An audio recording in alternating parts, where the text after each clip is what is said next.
జగన్ని journalist dairy మోసేస్తుందంటూ ఒకరంటారు. Chandrababu అంటే soft corner అంటూ ఇంకొకరు చురకేస్తారు. కాదు కాదు తెలంగాణకు బద్ద వ్యతిరేకం అంటూ ఎవరో కేసీఆర్ అభిమాని దుమ్మెత్తిపోస్తారు.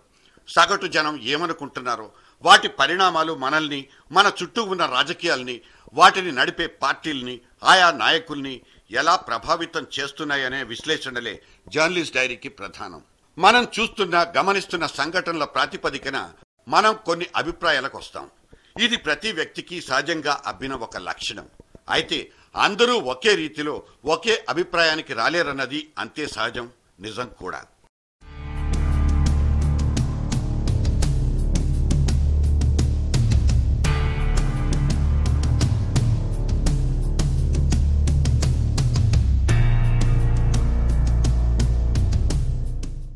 మన రాష్ట్రాన్ని 9 ఏళ్ల పాటు పరిపాలించిన చంద్రబాబు, 7 ఏళ్ల పాటు ఏలిన వైఎస్ రాజశేఖర రెడ్డిల గురించి మనలో ఎవరికి వాళ్లకు కొన్ని అభిప్రాయాలుంటాయి.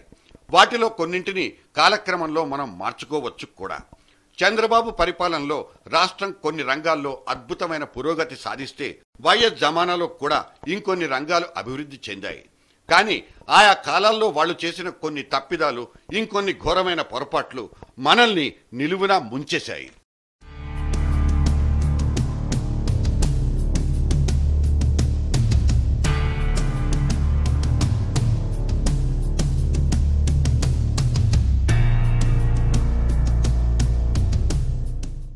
ఎవరి తప్పొప్పుల చిట్టా వాళ్ళది. కానీ వాటి పర్యవసానాల్ని అనుభవించాల్సింది మాత్రం మనం. ఇక వాటిని విశ్లేషించి విమర్శనాత్మకంగా వ్యాఖ్యానించడమే జేడీ చేస్తున్న పని. మన మనసుకు నచ్చినవే వార్తలైపోతే ఇక నిజం అనే మాటకు చోటెక్కడుంది? మనం కోరుకున్నవే జరిగిపోతుంటే ఇక వార్తలకు తావెక్కడుంటుంది? ఒక సమాజంలో అన్నీ సవ్యంగా జరిగిపోవాలని మనం భావిస్తాం. కానీ దురదృష్టవశాత్తు అలా జరగకపోవడమే ఇన్నేసి అనర్థాలకు కారణభూతమవుతోంది. జగన్ అధికారంలోకి రాకూడదు, వస్తే ఈ రాష్ట్రం సర్వనాశనం అవుతుందనేది కొన్ని పార్టీల అభిప్రాయం కావచ్చు, లేదా కొంతమంది వ్యక్తుల మనోభీష్టం కూడా కావచ్చు. అలా జరుగుతున్న దాఖలాలు కనిపించనప్పుడు నిర్వేదంతో దాన్ని నిజం కాదని వాదించడం అవివేకమే అవుతుంది. జర్నలిజం పెడదారులు, ధోరణులు పడుతున్నది వాస్తవమే.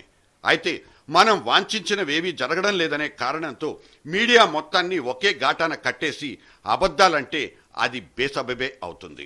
కాంగ్రెస్ లో అంతర్గత కుమ్ములాటలు జరుగుతున్నాయంటే దాన్నెవ్వరూ తప్పు పట్టరు. తెలుగుదేశం కొంతమంది పోకడలతో నష్టపోతుందంటే దానికి అభ్యంతరాలు పెట్టరు. కానీ ఈ రెండు పార్టీల వ్యవహార శైలితో జగన్ అనే మూడో వ్యక్తి లాభపడిపోతున్నాడంటూ వ్యాఖ్యానిస్తే మాత్రం అది తప్పైపోతోంది. ఇక్కడ జగన్ అనే వ్యక్తి పట్ల అయిష్టతే అటువంటి నిజాన్ని నిజంగా ఒప్పుకోనియడం లేదు. కోర్టులో ఉన్న వ్యవహారాల మీద వ్యాఖ్యానాలు చేయడం తప్పంటున్నారు. కాబట్టి వాటికి అతీతంగా నడుస్తున్న రాజకీయాలకు మాత్రం పరిమితమై జగన్ ఓటమికి దగ్గరలో ఉన్నారా, లేక గెలుపుకు చేరువలో ఉన్నారోనన్న క్షేత్రస్థాయి వాస్తవాల ఆధారంగా విశ్లేషణలు చేయడం అందరూ చేస్తున్న పనే. అదే జేడీ కూడా చేస్తోంది. ఇక్కడ ఒకరిని మోసేసి ఇంకొకళ్ళను కిందకు పడదోసే ప్రసక్తే ఉత్పన్నం కాదు. నేను పేదవాణ్ణని జగనుడంటే మీరు ఒప్పుకోకపోవచ్చు, కానీ పేదోళ్ళు ఒప్పేసుకుంటే మాత్రం అతను అధికారంలోకి వచ్చే తీరుతాడు. ఈ విషయంలో ఎవరైనా నిస్సహాయులమే. మీ అభిప్రాయాల్ని గౌరవిస్తూనే విభేదిస్తుంది journalist diary. We beg to differ.